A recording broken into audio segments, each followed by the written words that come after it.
So I want us to pull out the order of service that's down. There's a lot of paper in there, but it's like the cream one.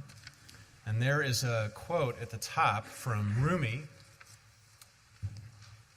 And I'd like us to read that together if we would. A night full of talking that hurts, my worst held back secrets. Everything has to do with loving and not loving. This night will pass, then we have work to do. So when I took a step back from the church calendar this week long enough to notice that we'd be spending the month asking you for money and asking us for money, and that simultaneously our March worship theme would have us reflecting on the oh-so-spring-like theme of conflict, the practice of discussion, my first thought was, well, who was the genius to put this together? And then I had to go to the restroom, and I waved at myself in the mirror because you have me to thank for the timing. So do money and conflict go together? A lot. Not for nothing is it the most common item that couples fight about. And I should say churches too. That used to be very true in this church, but no more. But even more than money, do people in relationships like couples and friends and groups and congregations and towns and teams and countries, do all of those relationships and conflict go together? Of course they do. And that's because even though we say love is the spirit of this church, and we love our spouses and our friends, we want to be in good, positive, happy relationships with others. When someone does something that hurts us or offends us, as people are prone to do, some more than other people, each of us has somebody in mind, virtually every one of us in this room feels hurt and anger, right? I mean, we're human. You know that you're human, right? Okay. So today is an interactive sermon, just be forewarned. The first thing I want us to do is to think of a recent conflict you had either at home or at work or at school or at church when someone did or said something that hurt you or offended you. Okay, so do you have one? That was a strong response, yes. And no matter how you feel now, before that offense happened, I want you to remember that event and then what happened next in your body. Some of the following probably happened. The muscles in your jaw, they tensed, okay? The knots formed in your stomach. Blood rushed up the back of your neck into like the back of your head, and kind of your head gets prickly. You know that feeling? That's why we call people who are angry hotheads. Lips curled, like this, like this, like that, you know? Fingers clenched, brow furrowed. Any of these sound familiar, feel familiar to you? Okay. Let's be clear. None of these visceral responses are ones that we can choose. They just happen without our choice. Okay, so the next thing I want us to do, after we've remembered the feeling, the conflict and then the feeling, and the body part, I want us to notice the speech that flowed up through our body and then out through our mouth. Or on the keyboards, because some of us, when we get really mad, we love to do the passive-aggressive thing and write the email, right?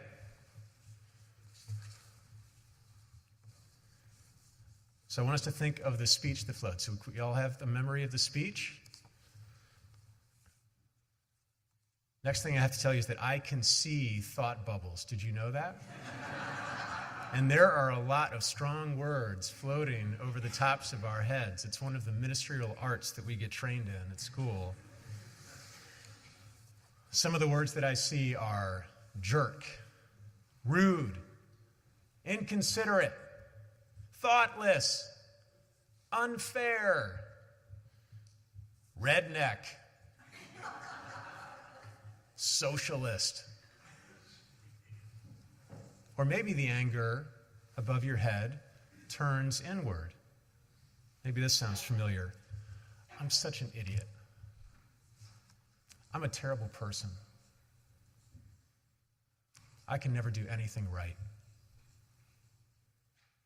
Any of those feel familiar to you? I want us to notice what all of these words have in common, the speech. It's either judgment of another person, it's like the pointy finger, or it's a judgment against ourselves. And here's the other thing. These visceral responses, they resurface for us whenever we're reminded of the event, even years later, right? Somebody that hurts you, and like we read something or we see them again, and it's like the time just has collapsed, and we're right back to where we started. And even though we cannot control our body feelings about our anger and our hurt, we can control our words. It doesn't feel that way very often, but we can, and therein lies the hope. But before we get to the hope, I want us to witness what conflict looked like. So I need 2 volunteers, please. And if you don't choose, I will pick you. 2 volunteers. All right, Rita. Julius. Come on.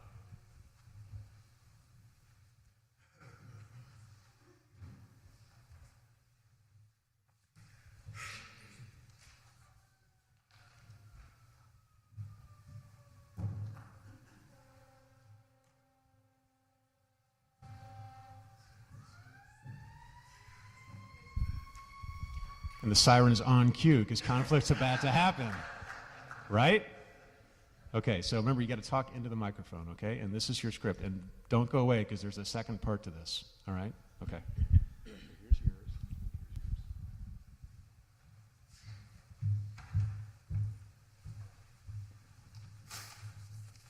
All right, so here's the setup.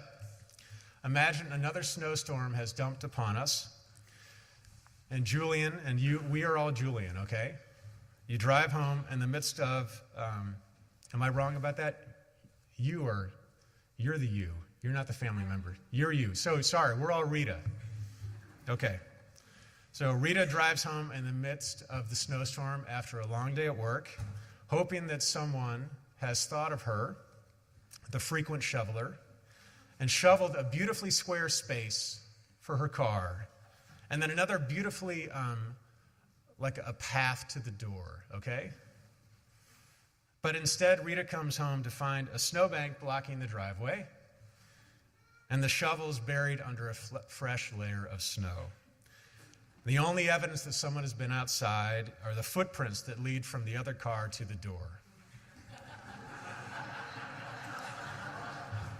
So notice that Rita's jaws are clenched.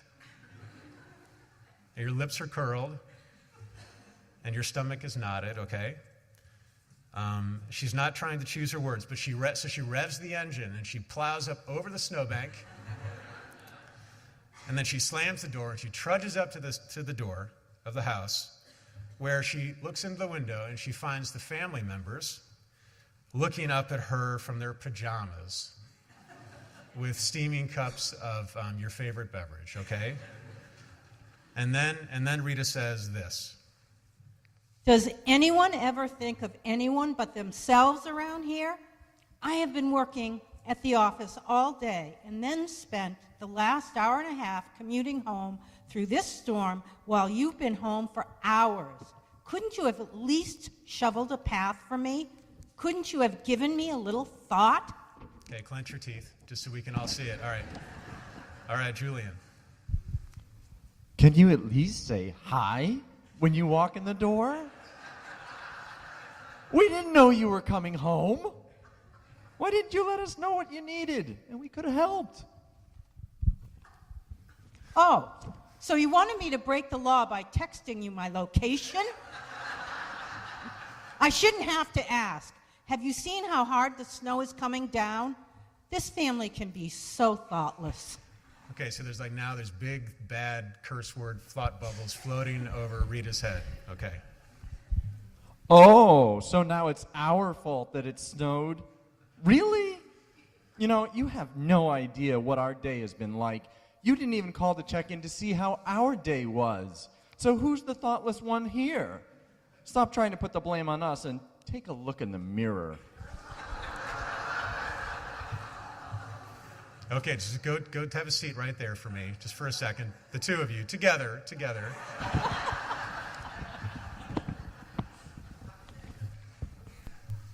Okay, so first to clarify, this scenario in no way reflects the opinions and experiences of the minister's household. Just to clarify. In no way. I've never experienced anything like that. But as we reflect on what we just heard, a word comes to mind. It's like, ow. Right? Ow. Because there is a lot of blame going on. There's a lot of hurt. There's a lot of anger. And who knows how old these issues between Rita and Julian are. How that snowbank touched a nerve that was decades old. And how not calling you to check in during the day touched a nerve that was decades old. So what are we going to do with Julian and Rita? Is there a way to speak from the heart in the midst of conflict? Is there a way to foster constructive conversation that is completely free? Did I say a little bit free or a lot? I said completely free of blaming and judging. Is there a way of talking about our feelings and pointing toward a solution in the conflict? Is there a way to pretend, to not pretend like conflict doesn't occur, to minimize it, to be passive-aggressive, or to complain to our friends about how annoying Julian or Rita is, okay? Is there a way to not do any of that? Is there, in other words, a way for us to, as we say every week, to speak the truth in love? Is there a way to be faithful Unitarian Universalists in the midst of conflict? That is our question. So let us find out. All right, you're back up.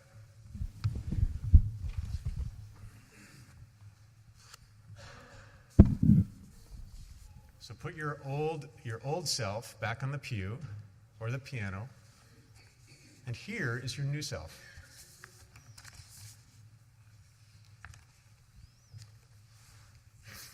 All right, so here's the setup. Snow is dumped on us. The commute home has been terrible. There are dreams of finding a beautiful space for your car shoveled out and an equally beautiful path to the door, none of which are found. So you plow over the snowbank and you trudge up to the door and your teeth are, you're grinding your teeth, Rita. Your lips are curling. You're not smiling at all, no. And your stomach is knotted, and you storm up through the snow into the door, and you find your family there in PJs looking up at you doe-eyed from steaming cups of hot cocoa. Notice, please, that you are feeling all the same feelings of hurt and anger. Notice that. Notice that the anger is there, which means that a person of faith, being a good person in no way, shape, or form, means that we don't feel hurt and anger. Let me say that again. Being a person of faith in no way means that you don't feel hurt and anger. People say to me sometimes, wait, you're the minister, you can't get angry. And I'm like, really? Talk to my family. Okay, so here's what happens. Hi, everyone. Hey, how was your drive? Looks awful out there. We were worried about you. Okay, so it's a small thing, but I want us to notice. Did we notice the hello? Did we notice the hello? An angry person can still greet another person. They can still say hi. Okay, Rita. The drive was bad. Can I just say something? I'm really disappointed and angry. I was at the office all day, and the commute was terrible. and I was really hoping that someone in my family would shovel a space for me. Okay. Whoa, where did that come from? Where did it come from? It comes from being tired and exhausted, and now I have to go out and shovel. So you might notice like the little bit of a heat starting to rise, okay? But also notice that Rita has described the behavior that hurt her, which was not shoveling, all right? And that she has named the emotion, which was, remember, it was disappointment. And at least so far, Rita has not blamed anybody. Many of the words that we use when we're describing our feelings are often accusatory. We talk about being ignored. You ignored me. We talk about being insulted. You totally insulted me. You attacked me, right? But those words of being insulted or ignored or attacked, those don't describe a feeling. Notice, they don't describe a feeling. They make a judgment, and there's a difference. So a premise of this way of communicating that we're about to see is that another person's behavior does not cause us to have a feeling. I'm going to repeat that again. Another person's behavior does not cause us to have a feeling. Rather, we feel the way we do because another person's behavior did not meet an expectation or a need that we have. Do you get the distinction? And here's the kicker. So often, we didn't articulate our need. So how can the other person know? Okay. No one says you have to go out and shovel. We were going to go out as soon as we were done with our hot chocolate. Doesn't look like you were. You going out in your pajamas? Really? The kids have been outside playing, and they needed some dry clothes, okay? You seem really angry. I am. I've had a bad day and need to relax, and one thing I was looking forward to was not shoveling. I really lost it when I saw that snowbank out there. What do you need? Okay, so I want us to pause. Can we notice the infinite patience and non-defensiveness of the family member?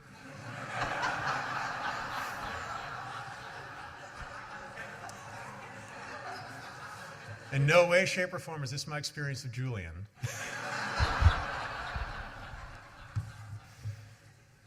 I want us to notice that, and I also want to say something else.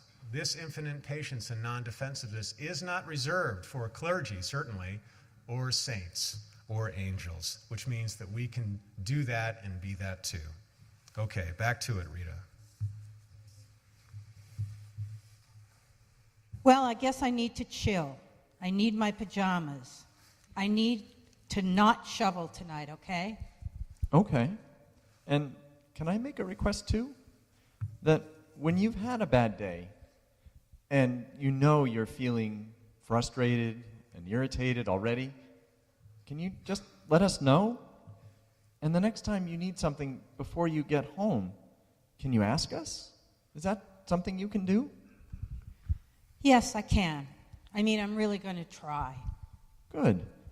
And when you're ready, I'd like to tell you about my day, because it hasn't actually been like a warm spring day either. High five? High five.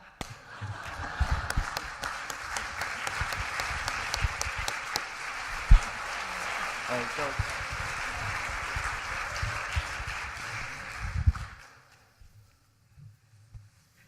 Thank you both. So after watching the two of them, I know what we're thinking because I wrote the script and I was thinking it too.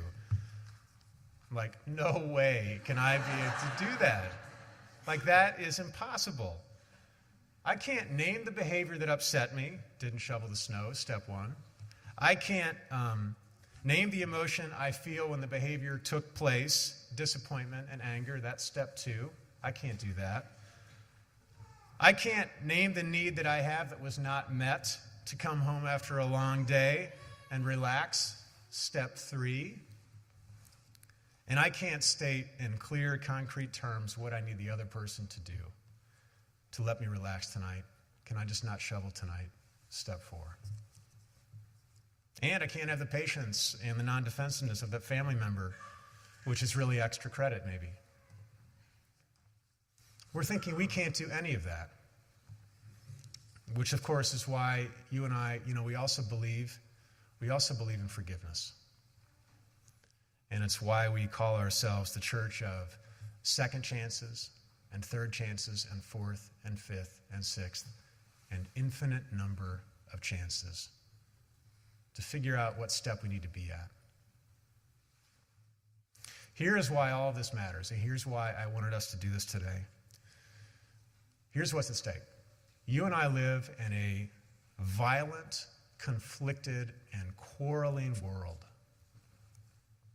And so often you come to me by email or in person or through the door, and I see it on your face, and you're asking, how can I make a difference? Where do I start? How can I live my religion in a world when so much seems bad and so much seems wrong? And my answer to you is that the first step that each of us can make today is by learning to have a connection with someone else with whom we are disagreeing that speaks from the heart. That's what we can do.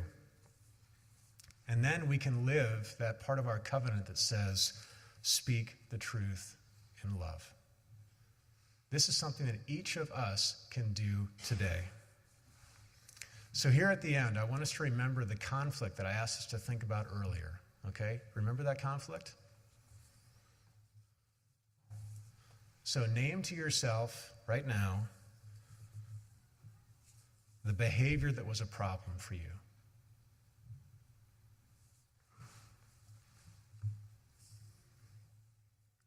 And next, I want you to name to yourself the emotion you felt when it took place. Disappointment, anger, heartbreak.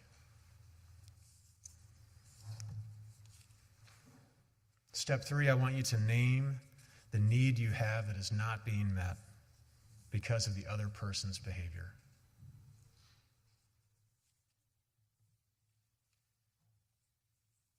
And last, state to yourself in concrete terms what you would like the other person to do.